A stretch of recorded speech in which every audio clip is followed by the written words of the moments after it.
Hey guys, today we're going to talk about finding the volume of a sphere. It's just a 3D circle. Again, remember this is one of our three-dimensional, so our label is going to be in 3 dimensions. So we've been given the formula over here. Why? It's very difficult, and I might post a video of why, but we're not going to go over it right here. The formula for volume of a sphere is volume equals 4 times pi r cubed.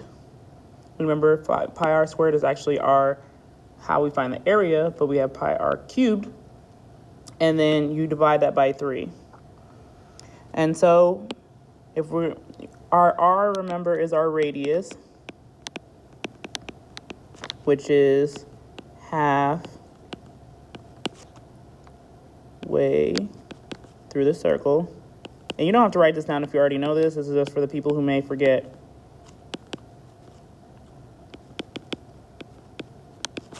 And then our diameter is all the way across.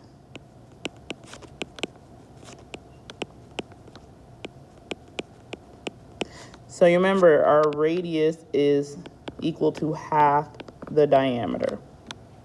And these are just all little tidbits. Again, if you know all this, you don't have to remember. So our first one, we are given a diameter. So we need to figure out what half of the diameter is. Well, if our diameter equals 12, that means our radius equals half of 12, which is 6. So we now know our radius. Let's fill in our formula. We have V equaling 4 times, and we said we're going to use 3.14 for our pi. Again, if you want to write that there, pi, we're going to equals 3.14 for us. So times 3.14 times our r of 6 cubed, all over 3. And remember, that's all over sign just means division. So now let's go fill that in. 4 times 3.14 times 6 cubed is 216, all over 3. And then we have, I'm just going to multiply all those because there's nothing special about them. So we're going to say 4 times 3.14 times 216 gives us 2,712.96, all divided by 3, which gives us a grand total. I'm going to write it up here because we ran out of space. Volume equaling 904. We're going to round to the nearest tenth for this one. 0.3, because there's a 2 after, so we're going to round it to the nearest tenth, which keeps it 3 kilometers cubed. And that's our answer right there.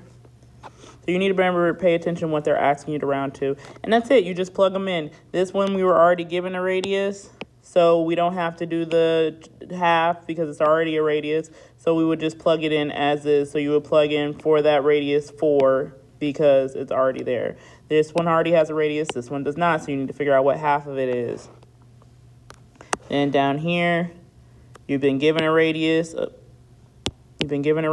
You have not. You have to figure out what half of this one is. We've been given the radius here, so we don't have to do anything. And same here, you don't have to do anything. It's just these two. You have not been given the radius. You've been given the diameter, so make sure you find what half of that is. Anything else? Let me know. Have a question. If you have any questions, you need to go ahead and solve the rest of these on this page. Have a great day, guys.